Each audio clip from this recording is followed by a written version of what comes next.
नमस्कार दोस्तों, मैं पारुल चौहान आप सभी का स्वागत करती हूँ आपके अपने परिवार रोजगार विद अंकित में। कैसे हैं आप सभी?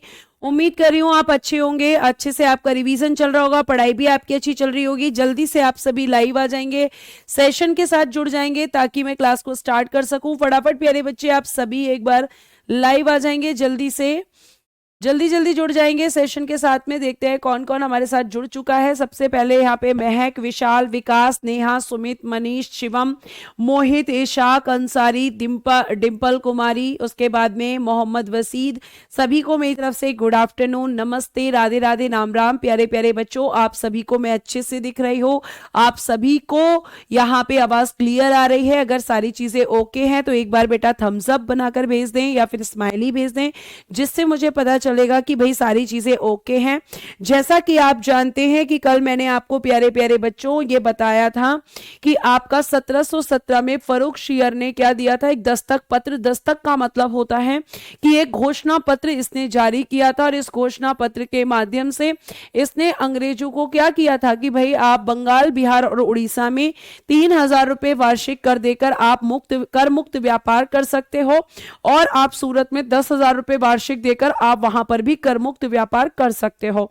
और ये सब क्यों किया फर्रुखसियर ने? क्योंकि फर्रुखसियर बड़ा खुश हो गया था, क्योंकि उसकी जो बीमारी थी उसका इलाज डॉक्टर हैमिल्टन ने कर दिया था, जो कि जॉन सेरेमन के शिष्टमंडल में यानी कि डेलीगेशन में उनके साथ आया था।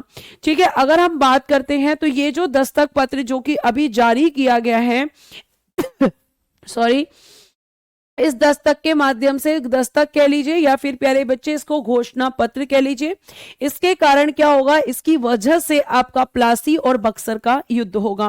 प्लासी और बक्सर के युद्ध के बारे में हम डिटेल में कहां पर पढ़ेंगे, आगे की तरफ पढ़ेंगे। और आपको यह भी ध्यान रखना है बच्चा कि बक्सर और प्लासी के युद्ध के बारे में मैं अभी आपको थोड़ा सा बता देती हूं कि जैसे अगर मैं आपसे बात करूंगी कि प्लासी का युद्ध, तो प्लासी का युद्ध प्यारे बच्चे बैटल ऑफ प्लासी, इंग्लिश में बोलेंगे इसको बैटल ऑफ प्लासी, जो कि आपका होगा 1757 के अंदर। पूरी डेट है 23 जून 1757। और ये प्लासी का युद्ध किस किस के बीच में होगा? तो प्यारे बच्चे आपका बंगाल का नवाब यानी कि नवाब ऑफ बंगाल, बंगाल का नवाब रहेगा वर्सेस यहां पर रहेगा आपका बंगाल का नवाब वर्सेस यहां पर क्लाइव। ठीक है, क्लाइव किसकी तरफ से होगा? तो ईस्ट इंडिया कंपनी की तरफ से। और बंगाल का नवाब बेटा रहेगा यहां पर सिराजुद्दौला। ठीक है, सिराजुद्दौला, इन दोनों के बीच में इस युद्ध को किया जाएगा और यहां पर किसकी जीत होगी? क्लाइव की जीत होगी। तो यहां पे आपका जो प्लासी का युद्ध है, ये प्लासी का युद्ध जब इन दोनों के बीच में हुआ तो आप क्या कहेंगे कि किसकी जीत हुई? तो मैम क्लाइव की जीत हुई। और उसका कारण था कि क्लाइव ने सिराजुद्दौला के सेनापति मीर जाफर को अपनी तरफ मिला लिया था। इसने यहाँ पे जो है एक तरीके से चालाकी से काम लिया था और सिराजुद्दौला की हार का कारण बन गया था। और प्लासी का युद्ध प्यारे बच्चे ये वही युद्ध है जिसने क्या किया था, जिसने भारत में अंग्रेजी शासन की नींव रखी, जिसने भारत में अंग्रेजी शासन की नींव रखी है। मतलब यहाँ पे शुरुआत कर दी है, अंग्रेजी शासन की नींव रखी। मतलब अंग्रेजों के मन में इस युद्ध के बाद ये आना शुरू हो गया कि अब हमें केवल व्यापार नहीं करना, बल्कि व्यापार के साथ साथ अब हमें यहां पर प्रशासन भी करना है, अब यहां पे हमें शासन भी करना है। 25 दिसंबर को हो रहे सम्मान समारोह में हम आ सकते हैं क्या मैम? बेटा एसएससी जीडी वाले बच्चों के लिए वो सम्मान समारोह आयोजित किया जा रहा है। ठीक है, और उसमें बिल्कुल जो बच्चे एसएससी जीडी में सिलेक्टेड है वो बिल्कुल आ सकते हैं। ठीक है, 25 दिसंबर को आपका सम्मान समारोह होगा। आगे देखना प्यारे बच्चे, आगे यहां पर क्या लिखा है, आगे देखिएगा, यहां पर लिखा है आपका नेक्स्ट लिखा है आपका बक्सर का युद्ध। अभी मैं केवल शॉर्ट में आपको बताऊंगी। बक्सर का युद्ध बेटा होता है 22 से 23 अक्टूबर 1764 को। ठीक है, तो यह आपका बैटल ऑफ बक्सर 1764 में होता है। और यहां पे अंग्रेजों की तरफ से रहेगा हेक्टर मुनरो। ठीक है, हेक्टर मुनरो रहेगा। और हेक्टर मुनरो के अगेंस्ट में कौन रहेंगे? 3 लोग रहेंगे, जिसमें एक रहेगा बंगाल का नवाब, एक रहेगा बंगाल का नवाब। और ये जो बंगाल का नवाब है प्यारे बच्चे, इस समय यहां पर रहेगा आपका मीर जाफर। ठीक है, नहीं, मीर कासिम, सॉरी, मीर कासिम, बंगाल का नवाब मीर कासिम इसमें शामिल होता है। उसके बाद में आपका अवध का नवाब शुजाउद्दौला, ये सब अंग्रेजों से परेशान थे। कौन बनेगा? शुजाउद्दौला यहां पर बनेगा। और अगर मैं आपसे बात करूं तो तीसरा व्यक्ति यहां पर रहेगा मुगल सम्राट शाह आलम सेकंड। मुगल सम्राट शाह आलम सेकंड, सम्राट शाह आलम सेकंड, ये यहां पर रहेगा। और इन दोनों के, इन तीनों को कौन हरा देगा? इन तीनों की हार हो जाएगी और हेक्टर मुनरो की जीत हो जाएगी। यानी इस युद्ध ने क्या किया? इस युद्ध ने अंग्रेजी शासन को भारत में स्थापित किया, अंग्रेजी शासन को भारत में स्थापित कर दिया। यानी कि अब भारत में अंग्रेजों का शासन शुरू हो गया। नींव किसने रखी थी? प्लासी के युद्ध ने। स्थापित किसने किया था? तो बक्सर के युद्ध ने। और ये दोनों युद्ध किस कारण से हुए थे? तो मैम उसी कारण से हुए थे जो आपका घोषणा पत्र जारी किया गया था, जो दस्तक जारी किया गया था। क्या क्या कारण होते हैं इनके बारे में जब मैं आपको डिटेल में चीजें पढ़ाऊंगी तो भी मैं आपको बताऊंगी। मैम आप कभी भी रिप्लाई नहीं देती तो कुमारी लकी बेटा, ये आपने जो ब्लेम लगाया है इसको अब या तो मेरे पास एक ही ऑप्शन है कि मैं मान लूं, चलो आप ही की बात मैं बड़ी कर देती हूं कि मैं कभी रिप्लाई नहीं देती, लेकिन टेलीग्राम पे फिर मैं किसके रिप्लाई देती हूं? क्लास के अंदर मैं किसके रिप्लाई देती हूं? किसके देती हूं बताइए? आप ऐसा करते हैं निशु बेटा, इसकी स्टोरी बताऊंगी जब मैं इनको डिटेल में पढ़ाऊंगी, ठीक है? मैं आपको जब स्टोरी पढ़ाऊंगी। दिनेश पाल जी, इसमें ऐसा कोई वर्ड नहीं है जिसकी हिंदी अलग है और जिसकी इंग्लिश अलग है। सिराजुद्दौला को सिराजुद्दौला कहेंगे, बैटल ऑफ बक्सर कहेंगे, बैटल ऑफ प्लासी कहेंगे, जो कि आपके इंग्लिश टर्म्स हैं वो मैंने यूज किए हैं, ठीक है? Battle of Plassey 1757, Nawab of Bengal versus Clive, और आपका विनर कौन होता है? क्लाइव। और यहां पे इसने क्या किया? Starting English rule in India. किसने? प्लासी के युद्ध ने starting English rule in India, एक शुरुआत कर दी थी भारत में अंग्रेजी शासन की। लेकिन स्टैब्लिश किसने किया? तो battle of Buxar establish the English rule in India, ठीक है? तो ये आपको बहुत अच्छे से ध्यान रखना है। आगे देखिए, अब ये किस वजह से हुए? अंग्रेजों के जो ये आपका घोषणा पत्र दिया था उसके वजह से। अब मैंने आपको एक सीक्वेंस बताया था बच्चा, और वो सीक्वेंस मैंने ये बताया था आपको कि यहां पर अगर हम बात कर लेते हैं तो आपको मैंने बताया था कि PDADF, यानी कि सबसे पहले पुर्तगाली आए, फिर डच आए, फिर अंग्रेज आए। अब हम डेनिश के बारे में पढ़ेंगे। तो डेनिश के बारे में आप देखिएगा यहां पर, जो कि बहुत अच्छे से आपको ध्यान रखना है। लेकिन उससे पहले मुझे अंग्रेजों से संबंधित कुछ फैक्ट आपको लिखवाने हैं जो अंग्रेजों से ही संबंध रखते हैं। इसके बाद ही मेरा हाथ से लिखने का काम रहेगा उसमें। सबसे पहले आप बेटा यहां पे लिखेंगे एक डेट 1639 ईस्वी। 1639 ईस्वी में क्या हुआ? एक अंग्रेज है जिसका नाम है फ्रांसिस जे, और इस फ्रांसिस जे ने क्या किया? इस फ्रांसिस जे ने प्यारे बच्चे मद्रास को पट्टे पर लिया। मद्रास को पट्टे पर, पट्टा मतलब लीज पर लेना, पट्टा मतलब लीज पर लेना, ठीक है? इसने लीज पर लिया, यानी कि कुछ पैसा देना पड़ता है। मद्रास को पट्टे पर लिया। अब बात आती है कि मैम इसने ले तो लिया, लेकिन लिया किससे था? तो प्यारे बच्चे इसने लिया था चंद्रगिरी के राजा से। किससे लिया था?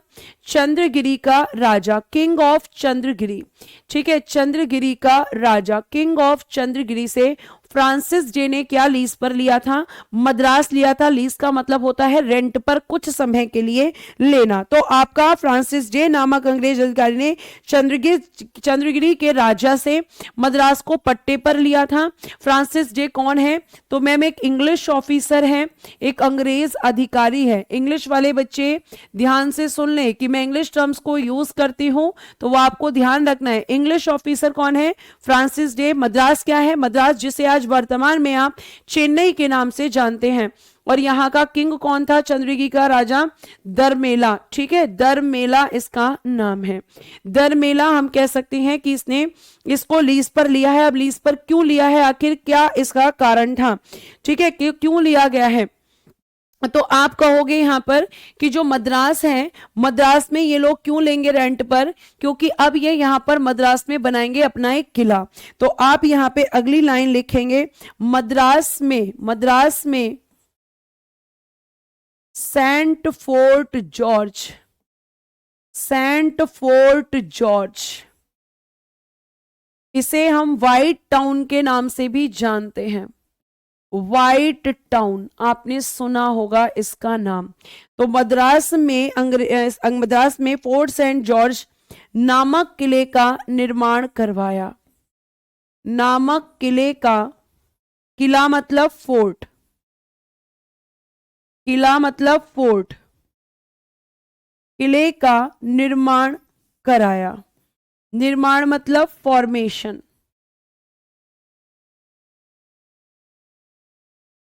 निर्माण किया। और यह निर्माण कब किया था? तो 1641 एडी में। किसने किया था निर्माण? तो आप कहेंगे अंग्रेजों ने। अंग्रेजों ने सेंट फोर्ट जॉर्ज का निर्माण करवाया।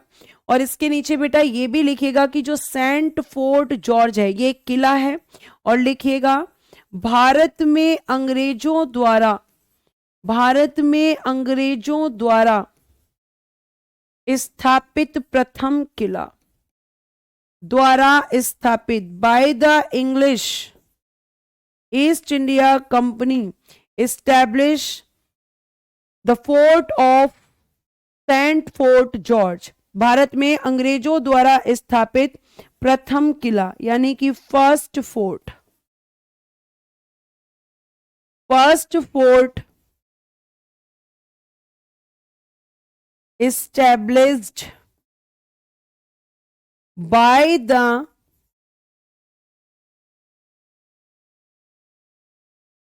English East India company. अंग्रेजों द्वारा स्थापित भारत में पहला किला था ये, जिसे आप इतिहास में फोर्ट सेंट जॉर्ज के नाम से जानते हैं, जिसे व्हाइट टाउन भी कहा जाता है। ये क्वेश्चन आपके प्रीवियस ईयर में भी बेटा पूछा गया है। और इसका निर्माण कब करवाया गया था? तो 1641 में प्यारे बच्चे करवाया गया था। सिलेबस अभी बाकी है। डेली डेली हरिंदर कुमार जी मेरी आपसे हाथ जोड़कर रिक्वेस्ट है कि वो क्वेश्चन मत पूछा करो जिससे क्लास का कोई लेना देना नहीं है। सिलेबस मेरे को आपसे ज्यादा चिंता है, और सिलेबस कराना केवल एक टीचर का उद्देश्य नहीं होता है, सिलेबस के साथ साथ बच्चों को समझाना भी टीचर का उद्देश्य होता है। ठीक है, किससे लिया था पट्टे पर? लिखा हुआ है चंद्रगिरी के राजा से। ठीक है, चंद्रगिरी का शासक था, चंद्रगिरी का राजा था दरमेला। इससे प्यारे बच्चे इन्होंने फ्रांसिस डे ने मद्रास को लिया, और मद्रास में एक किला इन्होंने बनाया जो कि भारत में अंग्रेजों द्वारा स्थापित प्रथम किला था। आगे देखिएगा, यहां पे आगे क्या लिखते हैं? आगे लिखिएगा मुगल सम्राट, मुगल सम्राट औरंगजेब और अंग्रेजों के बीच, और अंग्रेजों के बीच, ठीक है, इंग्लिश में लिखेंगे Mughal emperor, Mughal emperor Mughal emperor and Mughal emperor between and English. इनके बीच में क्या होता है? इनके बीच में होता है मुकाबला, यानी कि फाइट। अब ये किस किस के बीच में हो रही है? ठीक है, अंग्रेजों के साथ। लेकिन मुगल सम्राट कौन है? औरंगजेब। इन दोनों के बीच फाइट होती है, और ये फाइट कब होती है? 1686 ईस्वी या एडी। तो इन दोनों के बीच फाइट हो रही है। अब बात आती है कि इन दोनों के बीच में लड़ाई क्यों हुई थी, आखिर क्या मतलब था इसकी लड़ाई का। तो प्यारे बच्चे मैं आपको एक बात बता दूं कि एक बार क्या हुआ कि जिस समय भारत का शासक औरंगजेब था, ठीक है, उस समय पर यहां अंग्रेजों ने औरंगजेब के, एक तो इन्होंने क्या किया कि मुगलों के जहाजों को पकड़ लिया, और कुछ यात्री मक्का के लिए जा रहे थे, हज यात्रा के लिए जा रहे थे, तो उनको इन्होंने पकड़कर बंदी बना लिया। अब ये बात जैसे ही औरंगजेब को पता चली, औरंगजेब को बहुत गुस्सा आया और औरंगजेब और अंग्रेजों के बीच में झगड़ा हुआ। और जब ये झगड़ा हुआ प्यारे बच्चे, तो इस झगड़े में किसकी जीत हुई? औरंगजेब की जीत हुई, और जो इंग्लिश, जो अंग्रेज थे, इनकी हार हुई। और यहां पे एक व्यक्ति अंग्रेजों की तरफ से था, तो इसे औरंगजेब को इतना गुस्सा आया, इतना गुस्सा आया कि इसने क्या किया? इसने जॉन चाइल्ड को भारत के बाहर खदेड़ दिया, भारत के बाहर खदेड़ दिया, और यह कहा कि आज से आप भारत में व्यापार नहीं करेंगे, आज से मैं आपको भारत में व्यापार करने की परमिशन जो आपको दी गई है उसको वापस लेता हूं। अंग्रेजों को माफी मांगनी पड़ गई औरंगजेब से।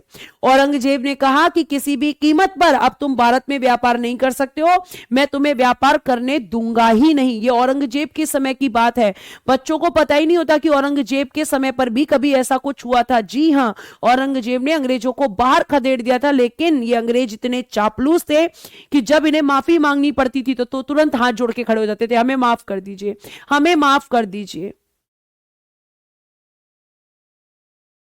ठीक है, हमें माफ कर दीजिए, हम यहां पे आपसे माफी मांगते हैं। मैं आपको कई बार इस प्रश्न का उत्तर दे चुकी हूं और मैं आज लास्ट टाइम दे रही हूं। उसके बाद अगर आपको गुस्सा भी आएगा तो भी मैं आपका आंसर नहीं दूंगी। दिसंबर एंड तक आपका सिलेबस खत्म हो जाएगा, कई बार मैं ये चीज आपको बता चुकी हूं।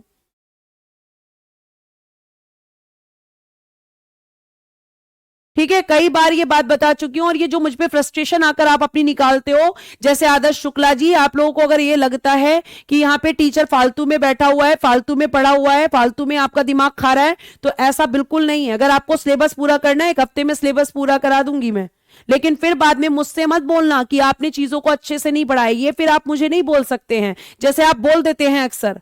टेलीग्राम ग्रुप में मैं ही पढ़ती हूं कि आपके तो उससे क्वेश्चन नहीं बन रहे हैं। आपका ये जो सिलेबस का गाना रहता है जो आप डेली गाते रहते हैं टेलीग्राम ग्रुप में भी और यहाँ पे भी, लेकिन टीचर की बात नहीं सुनते हैं कि टीचर लगातार कह रहा है दिसंबर एंड तक कंप्लीट हो जाएगा, दिसंबर एंड तक कंप्लीट हो जाएगा। मैंने सैटरडे भी क्लास लेनी शुरू कर दी है।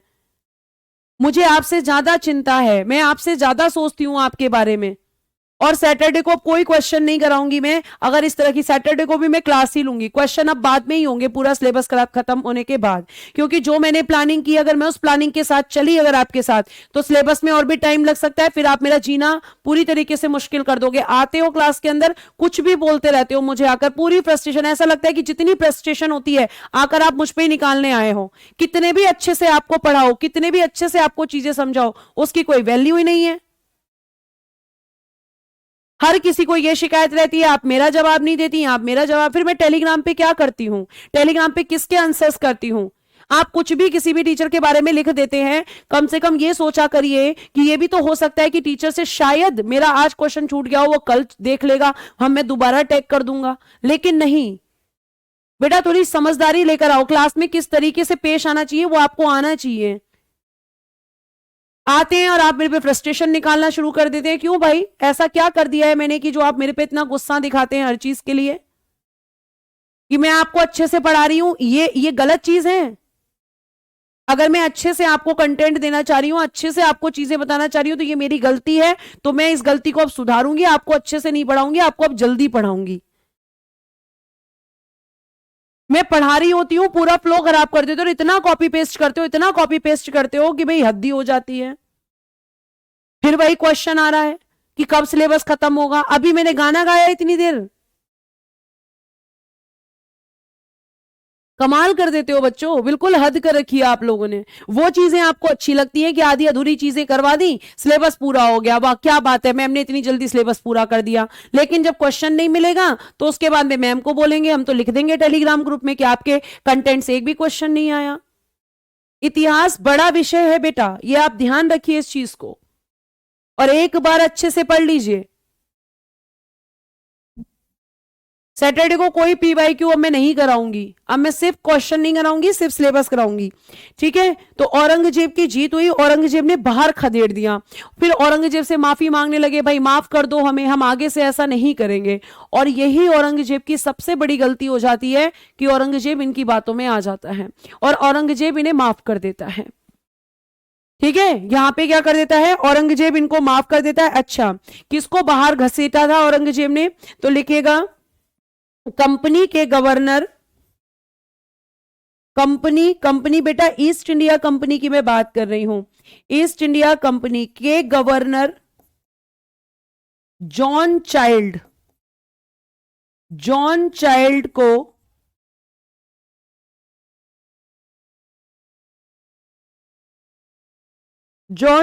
को भारत से निष्कासित कर दिया, भारत से निष्कासित कर दिया मतलब भारत के बाहर फेंक दिया। और जॉन चाइल्ड को माफी मांगनी पड़ी औरंगजेब से। अब कल एक बच्चे ने क्वेश्चन पूछा था कि मैम आखिर अंग्रेज भारत से किस किस चीज का व्यापार करते थे। जैसे आप बार बार बोल रही हैं कि यहां पर आपका जो व्यापार करते थे अंग्रेज, वो किस किस चीज का करते थे। ठीक है, तो आपको मैं ये बता दूं बेटा, यहां पे आपको बहुत अच्छे से ध्यान रखना है कि यहां पे आपका जो ये हो रहा है, यहां पे ये जो चीजें हुई, इसके बाद में आपका जो कल एक क्वेश्चन एक बच्चे का था और मैंने बोला था कि कल क्लास में इसको मैं बताऊंगी। तो ईस्ट इंडिया कंपनी भारत के साथ या भारत के साथ व्यापार, किस किस चीज का व्यापार करती थी। तो प्यारे बच्चे, एक तो सूती वस्त्र, ठीक है, एक तो सूती वस्त्र का करती थी, यानी कॉटन क्लॉथ्स बोलेंगे इंग्लिश में, कॉटन क्लॉथ्स। उसके अलावा बेटा नील यानी कि इंडिगो, नील यानी कि इंडिगो, इसका व्यापार करती थी। उसके अलावा आप कह सकते हो यहां पे कच्चा रेशम, कच्चा रेशम, और बेटा सबसे पहली चीज आई थी मसाले, कच्चा रेशम और मसाले, इन सब का क्या करती थी। तो आप कहेंगे कि मैम इन सारी चीजों का भारत से निर्यात करती थी। भारत से निर्यात मतलब एक्सपोर्ट, कहां पर, यूरोप के अंदर, क्योंकि यूरोप के अंदर इन सारी ही चीजों की काफी डिमांड थी, तो इन सब का एक्सपोर्ट करती थी बेटा। ये जिस बच्चे ने ये प्रश्न पूछा था उसका यहां पे प्यारे बच्चे आंसर दिया है मैंने। ठीक है, अब हम चलते हैं और देखते हैं आपका डेनिश। डेनिश के बारे में बात करेंगे हम यहां पर। डेनिश के बारे में बहुत ज्यादा क्वेश्चन नहीं आता है, मेन रोल रहेगा फ्रांसीसी और आपके अंग्रेजों का। अब देखिए यहां पर ध्यान से सुनिए, डेनिश प्यारे बच्चे 1616 में भारत आए थे। ठीक है, 1616 में भारत आए और इन्होंने पहली फैक्ट्री अपनी 1620 में ट्रैंकोबार में खोली थी। इन्होंने क्या किया था, अपनी पहली फैक्ट्री ट्रैंकोबार में 1620 में खोली थी। अब आपको मैंने ये बहुत अच्छे से बताया है कि व्यक्तियों के क्रम में पुर्तगाली आए, डच आए, अंग्रेज आए, डेनिश आए और अब मुझे पढ़ना है फ्रांसीसी। ये क्यों हमने इतना पढ़ा, क्योंकि इससे ज्यादा क्वेश्चन यहाँ नहीं आता है। अगर कोई फैक्ट होगा तो मैं अंग्रेजों मतलब इस चैप्टर के लास्ट में लिखवा दूंगी। अब आप आइए फ्रांसीसी, यानी कि फ्रेंच आपकी जो कंपनी है। देखो यहां का एक शासक था, शासक जिसका नाम है लुई 14वें। ठीक है, लुई 14वें यहां का शासक था और इसका मंत्री था जिसका नाम था कॉलबर्ट। मंत्री का नाम क्या है बच्चा, तो मैम कॉलबर्ट। इस कॉलबर्ट मंत्री ने क्या किया, इस कॉलबर्ट मंत्री ने 1664 ईस्वी में या एडी में फ्रेंच ईस्ट इंडिया कंपनी, ध्यान से सुनना, इंग्लिश ईस्ट इंडिया नहीं कह रही हूं मैं, फ्रेंच ईस्ट इंडिया कंपनी की स्थापना की। फ्रेंच ईस्ट इंडिया कंपनी, इसकी क्या कर दी, स्थापना। कहां पर हुई है ये स्थापना, फ्रांस के अंदर। फ्रांस में प्यारे बच्चे इसने एस्टैब्लिश किया है इस कंपनी को। और ये क्यों किया है, क्योंकि आपका जो है ये जो कंपनी है फ्रेंच ईस्ट इंडिया कंपनी, ये भी भारत में क्या करना चाहती है, व्यापार करना चाहती है। ये भी भारत में क्या करना चाहती हैं, व्यापार करना चाहते हैं आपके फ्रेंच। तो इन्होंने जब अपनी फैक्ट्री पहली खोली तो कब खोली, आप कहेंगे 1664 में। किसने खोली, तो आपका लुई 14वें का शासक है लुई 14वें यहाँ का, और इसका मंत्री है कॉलबर्ट। ठीक है, इसने 1664 में यहाँ पे कंपनी खोली है प्यारे बच्चे, और उसके बाद ये भी भारत में व्यापार करने आएंगे। और भारत में 1668 में पहली फैक्ट्री फ्रैंकोइस कैरो ने कहां पर खोली थी, सूरत में। सूरत में बात हो रही है। तो आपके अंग्रेजों ने कब खोली थी, 1613 में। इन्होंने कब खोली है, 1668 में। कहां पर, सूरत में। पहली फैक्ट्री की बात हो रही है बेटा भारत में, क्योंकि अब इन्होंने फ्रेंच ईस्ट इंडिया कंपनी बनाई है। अब ये कंपनी व्यापार करने कहां आएगी, तो ईस्ट इंडिया। आदर्श बस ठीक है, इट्स ओके। आगे देखिए, तो आपको इतनी बात समझनी है कि जिस तरीके से ईस्ट इंडिया कंपनी भारत में व्यापार करने आई है, उसी तरीके से फ्रेंच ईस्ट इंडिया कंपनी भी भारत में व्यापार करने आई है। और फ्रेंच में इसकी स्थापना फ्रांस में कब हुई, 1664 में। भारत में पहली फैक्ट्री कहां स्थापित हुई, तो आप कहोगे कि मैम सूरत में। और किस स्थान, मतलब कब, 1668 में। तो ईस्ट आपकी फ्रेंच ईस्ट इंडिया कंपनी के बारे में ये बात समझ आई। अगर कोई कंफ्यूजन है तो अभी पूछ लीजिए। मैम ईस्ट इंडिया कंपनी जो सामान भारत से ले जाती थी, उसके सामान के बदले भारत को क्या देती थी, अरबाज बेटा, नहीं हरेंद्र बेटा। ये अगर मैं आपको बताऊं तो यहां पे आपने जो क्वेश्चन पूछा है, इसमें ये हमारे यहाँ के व्यापारियों से माल खरीदते थे और क्या करते थे, उनको पैसे देकर माल खरीदते थे, तो पैसा देती थी। लेकिन जब इसके शासन की शुरुआत हो जाएगी भारत में, तो ना ये पैसा यहाँ पे लेके आएगी, और मतलब क्या करेगी, शासन होगा, हम पे टैक्स लगाएगी, टैक्स लगा के हमसे ही पैसा वसूलेगी, और फिर हमारे ही देश से माल खरीद के ब्रिटेन में भेजेगी। यानी ब्रिटेन से जो अभी क्या आ रहा है, ब्रिटेन से जो भी पैसा आ रहा है, वो भी आना एक समय के बाद बंद हो जाता है, क्योंकि उसका शासन यहाँ शुरू हो जाता है, क्योंकि उसका शासन यहां पे बंद हो जाता है। ठीक है, तो फ्रांसीसियों की अगर हम बात करते हैं तो इन्होंने अपनी पहली फैक्ट्री कब खोली है, तो आप कौन के बोलेंगे, लुई 14वें था बेटा, 14th, अच्छा सॉरी, लुई 14वें। मैं इसको रोमन सीरीज में भी लिख देती हूं, लुई 14वें। आई एम सॉरी, मैंने 10 नहीं लगाया। ठीक है, तो ये आपको बहुत अच्छे से ध्यान रखना है कि अभी तो ये हमें पैसा दे रहे हैं, लेकिन एक टाइम ऐसा आता है कि ब्रिटेन से सिर्फ ब्रिटेन को देना देना हो जाता है, ब्रिटेन से कुछ लेते नहीं थे ये, क्योंकि यहीं से पैसा कमाते, यहीं से माल खरीदते और बाहर बेचते थे, और उससे भी प्रॉफिट कमाते थे। तो अंग्रेजों की चांदी चांदी हो गई थी। अब यहाँ पे आपको एक चीज बहुत अच्छे से मैं समझाना चाहूंगी, जो कि मैं आपको पहले भी थोड़े पॉइंट्स बता चुकी हूं, लेकिन फिर भी यहाँ बताना चाहूंगी, क्योंकि अब अंग्रेजों और फ्रांसीसियों के बीच में ही सारी चीज चलेगी। ईस्ट इंडिया कंपनी कैसी कंपनी है, मैंने कल ही आपको बताया था कि एक प्राइवेट कंपनी है। क्यों बता रही हूं दोबारा, क्योंकि आप इन दोनों के बारे में ही अब आगे पढ़ने वाले हैं। और आपकी जो फ्रेंच ईस्ट इंडिया कंपनी है, फ्रेंच ईस्ट इंडिया कंपनी, इसकी अगर मैं बात करूं तो ये एक गवर्नमेंट कंपनी है, ये एक सरकारी कंपनी है। और आप अच्छे से जानते हैं कि गवर्नमेंट कंपनी का कंट्रोल किसके पास होता है, तो मैम इसका कंट्रोल हमेशा वहां की सरकार के पास होता है। जबकि प्राइवेट कंपनी एक ऐसी कंपनी होती है जिसका कंट्रोल वही लोग करते हैं जिन्होंने इसको बनाया होता है। अब आप बहुत अच्छे से सुनना, ठीक है। तो आप यहां पे क्या लिखेंगे कि यहां पे मैम ये आया है, ठीक है। अब यहां पे जब ये आए हैं तो इनको भी व्यापार करना है भैया, इनको भी व्यापार करना है, ठीक है, फ्रेंच ईस्ट इंडिया कंपनी को भी, और आपकी ईस्ट इंडिया कंपनी जो ब्रिटेन वाली है इसको भी व्यापार करना है। अब इन दोनों के बीच में टकराव की स्थिति बनेगी, ठीक है। अब टकराव की स्थिति बनेगी तो देखो क्या होगा। सबसे पहले होगा प्यारे बच्चे आपका कर्नाटक का युद्ध, ठीक है।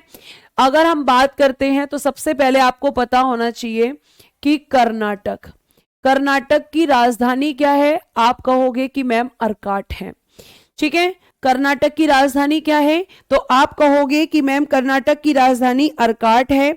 और ये जो कर्नाटक युद्ध होगा, ये कौन सा युद्ध होगा? तो प्यारे बच्चे, सबसे पहले फर्स्ट कर्नाटक युद्ध होगा, जो कि 1746 से 1748 के बीच में चलेगा। अब ध्यान से, युद्ध क्यों होगा, आखिर क्या वजह थी, ये मैं आपको समझाने वाली हूं, इसीलिए बहुत ध्यान से सुनना।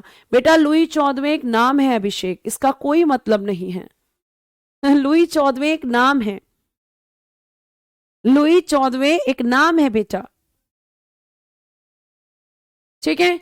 तो यहां पे युद्ध होगा। तो कर्नाटक, आप मुझे बताइएगा कि कर्नाटक का पुराना नाम क्या था। देखते हैं कितने बच्चे, ओल्डेस्ट नेम ऑफ कर्नाटक, इसका पुराना नाम, oldest name of Karnataka, Karnataka का पुराना नाम क्या था? तो अब आपको सबसे पहले समझना होगा कि जिस समय ये युद्ध हो रहा है उस समय कर्नाटक की राजधानी अर्काट थी, ठीक है।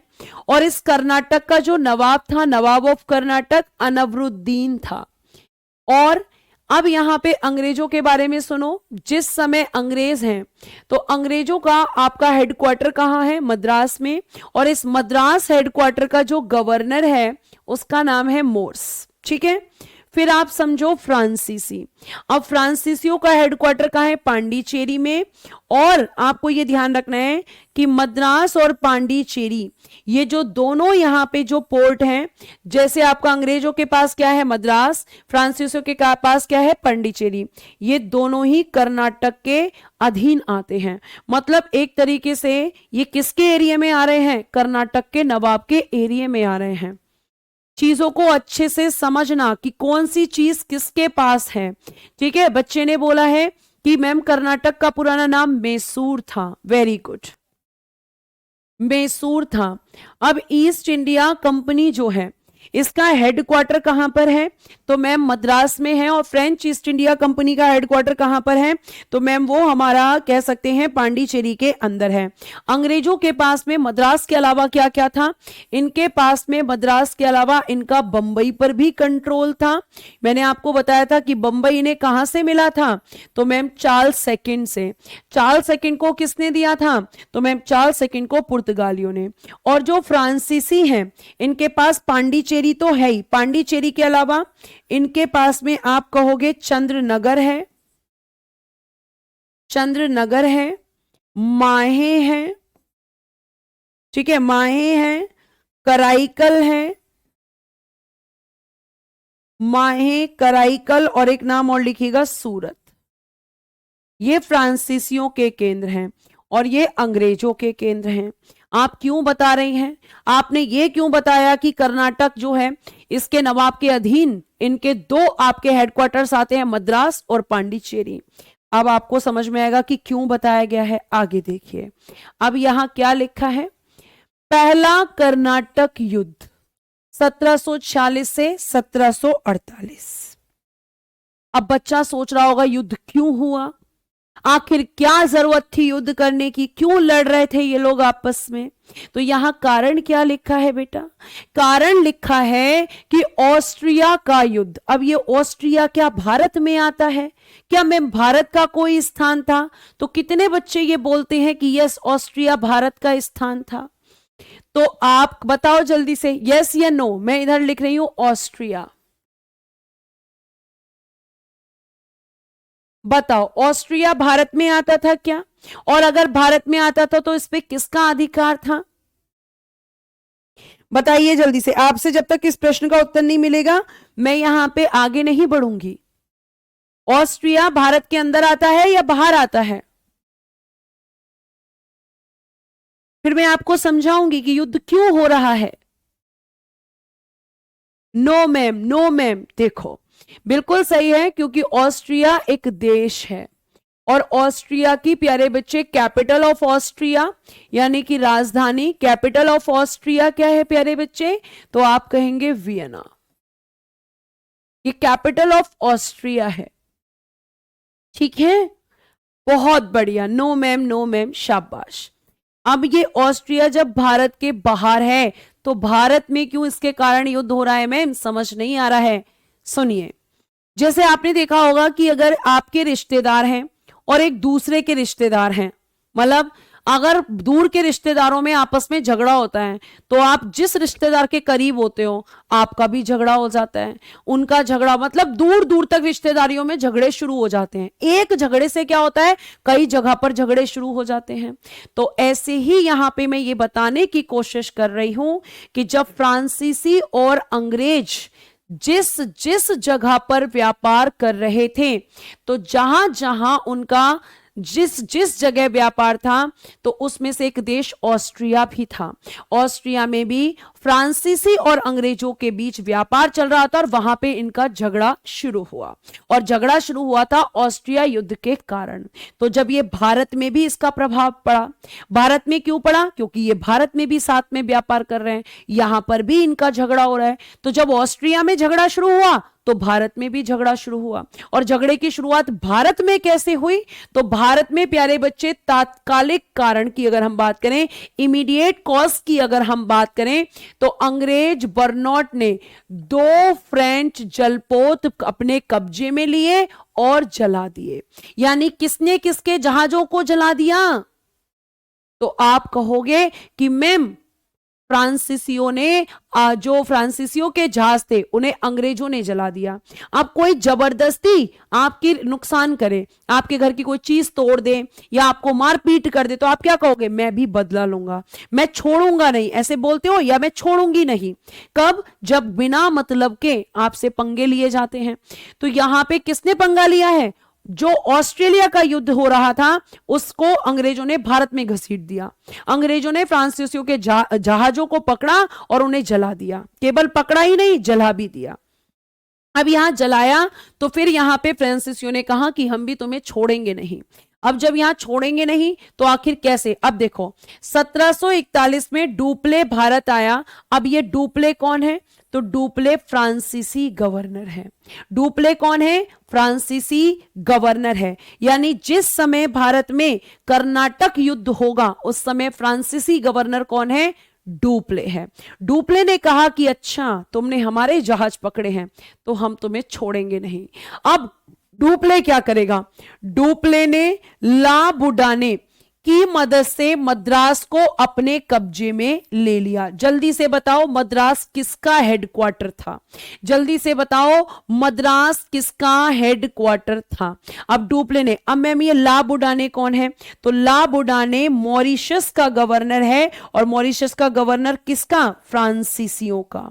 फ्रांसीसियों का मॉरिशस में गवर्नर था। इन्होंने अपनी जगह जगह पे, भारत में कौन है, डुप्ले, मॉरिशस में कौन था, ला बुडाने। अब इस ला बुडाने को बुलाया डुप्ले ने और ये जो आपका मद्रास है इस पे अपना कंट्रोल कर लिया। तो बताओ बेटा किसका यहां पे था, ला बुडाने के बारे में मैंने आपको बताया। मैंने आपसे पूछा है कि मद्रास किसका हेडक्वार्टर, इसीलिए बताया था। बच्चे ने बिल्कुल सही बोला कि मैम ये अंग्रेजों का हेडक्वार्टर था। तो अंग्रेजों ने इनके जहाज जलाए और इन लोगों ने जाकर इनके हेडक्वार्टर पर कंट्रोल कर लिया। अब ये आपस में लड़ रहे हैं। जी आदर्श सही बोला है, बाकी बच्चों ने भी सही बोला है। तो इन लोगों ने क्या किया, कंट्रोल कर लिया।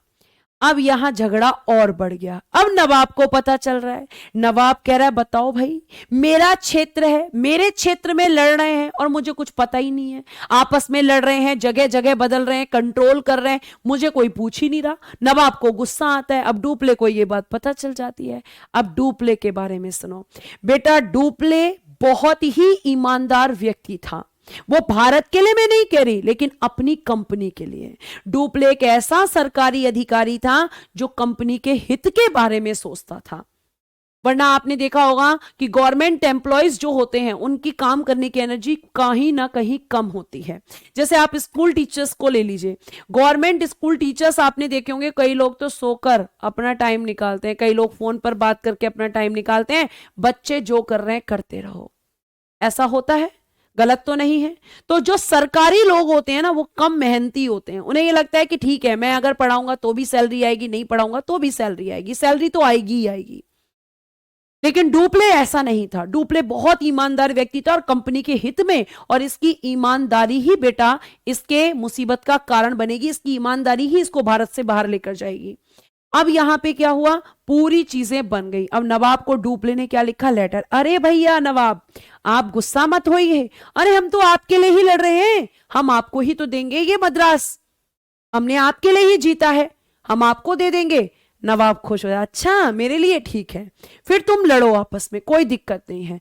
लेकिन ला बुढ़ा ने जो कि मॉरिशस में फ्रांसीसियों का गवर्नर था, इसे ये बात बिल्कुल बुरी नहीं, अच्छी नहीं लगी कि भैया मैंने मदद करी तेरी, अब मुझे कुछ नहीं मिल रहा, और भैया तुझे क्या पड़ी है इतनी जो तू नवाब को देगा। ये बोला कि भाई आगे फ्यूचर में अगर हमें अपने आप को यहां एस्टेब्लिश करना है, मजबूत करना है, तो हमें नवाब से बनाकर चलना होगा। ला बुढ़ा ने बोला, अरे तू क्यों इतना सोच रहा है भाई, अरे सरकारी कंपनी है, तेरे को तो उतना ही मिलेगा ना, तू क्यों इतना सोच रहा है। लेकिन डुप्ले नहीं मानता ला बुढ़ाने की बात। अब ये ला बुढ़ाने को लग जाता है कि डुप्ले तो मानेगा नहीं। ला बुढ़ाने सीधे अंग्रेजों के पास पहुंचता, कहता भाई सुनो, मैं अब कोई युद्ध वुद्ध नहीं करूंगा तुम्हारे साथ, मैं तुम्हारे साथ कोई युद्ध नहीं करूंगा, तुम एक काम करो, 4 लाख रुपए दे दो मुझे और मैं मद्रास तुम्हें दे दूंगा। ला बुढ़ाने ने ये बात बोल दी। अब ये बात जैसी नवाब को पता चली, नवाब के, अच्छा मुझे पागल बना रहे हो, मुझे पागल बना रहे हो तुम, मतलब तुम आपस में ही सब कुछ कर रहे हो और मुझे कह रहे हो हम तुम्हें देंगे। अब ये नवाब को गुस्सा आता है, ठीक है, नवाब को गुस्सा आता है। और नवाब जब ऐसा कहता है, नवाब क्या कहता है, नवाब कहता है कि बेटे, अपने बेटे से कहता है, बेटे जाओ और इन लोगों को सबक सिखा के आओ, ये हमसे झूठ बोल रहे हैं।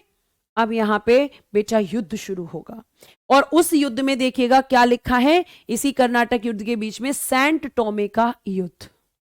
अब ये जो सेंट टोमे का युद्ध हो रहा है, ये कब हो रहा है, 1748 में, ठीक है, जिसमें अनवरुद्दीन का बेटा जिसका नाम है महफूज खां, इसके बीच में, और कैप्टन पैराडाइज जो कि फ्रांसीसियों की तरफ से है, इनके बीच में युद्ध होता है। और प्यारे बच्चे, महफूज खां की हार होती है, और हार के साथ साथ क्या हो जाता है, इसकी हत्या हो जाती है। अब भैया अनवरुद्दीन कहता है कि मैं फ्रांसीसियों तुम्हें छोड़ूंगा नहीं, मैं तुम्हें छोड़ूंगा नहीं, क्योंकि यहां उसका बेटा मर गया। अब ये युद्ध हुआ, अब भैया इन्होंने नवाब के बेटे को मार दिया, अब ये आपस में संधि करेंगे, ठीक है। अब कब खत्म होगा, तो मैंने आपको बताया था कि 1746 से 1748 तक चलता है। अब यहां 48 में क्या होगा, एक्स लॉ सापेल की संधि। जो ऑस्ट्रिया में युद्ध चल रहा था वहां शांति हो गई, तो जब वहां शांति हो गई तो इन्होंने भारत में भी शांति कर ली। तो कौन सी संधि करी इन्होंने, एक्स ला शापेल की संधि करी। और यह संधि कब हुई, 1748 में, जिसके तहत अंग्रेजों को क्या मिल गया, मद्रास वापस मिल गया, क्योंकि अभी किसका कंट्रोल था, फ्रांसीसियों का। और फ्रांसीसियों ने कहा कि जब हम तुम्हें भारत में मद्रास दे रहे हैं तो तुम्हें हमें क्या देना होगा, तुम्हें हमें लुई वर्ग देना होगा अमेरिका के अंदर। तो लुई वर्ग किसको मिला, फ्रांसीसियों को। तो इस तरीके से ये पहला युद्ध शांत हुआ, ये पहला युद्ध शांत हुआ, ठीक है। ये आपको बहुत अच्छे से ध्यान रखना है, लिखिए यहां तक की चीजें, फटाफट लिखिए।